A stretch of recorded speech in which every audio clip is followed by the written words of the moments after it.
श्री क्षेत्र आदमापूर इथं भंडारा यात्रेनिमित्त आज बाळूमामांचा रथोत्सव आयोजित करण्यात आला होता।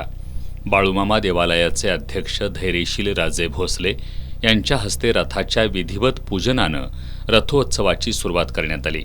सुमारे 5 तास चाललेला रथोत्सव डॉल्बीला फाटा देत टाळ, मृदंग आणि ढोल ताशांच्या गजरात निघाला।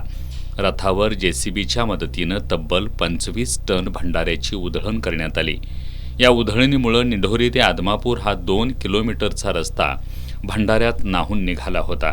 बाळूमामांच्या भंडाऱ्यात खिरीच्या महाप्रसादाला अनन्यसाधारण महत्त्व आहे। ही परंपरा आजही जपली जाते। 19 विविध ठिकाणच्या बग्गीमधील दुधाचे कलश निढोरीत एकत्र आणले गेले। भाविक आणि महिलांनी या कलशाचं औक्षण करून स्वागत केलं। त्यानंतर वेदगंगा नदीत स्नान करून भाविक निढोरीतील मारुती मंदिरात जमले। तिथून मानाच्या रथासह हे दुधाचे कलश आदमापूरला रवाना झाले।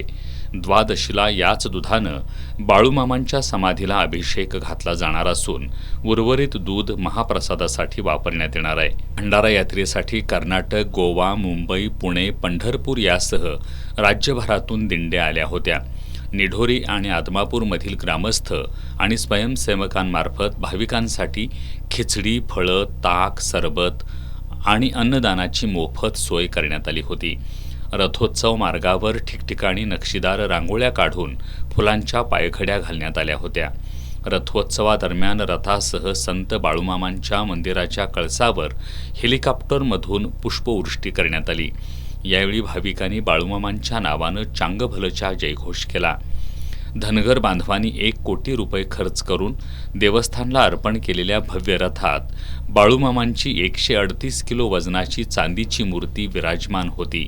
हा देखणा रथ आणि मूर्तीचं दर्शन घेण्यासाठी भाविकांनी मोठी गर्दी केली होती।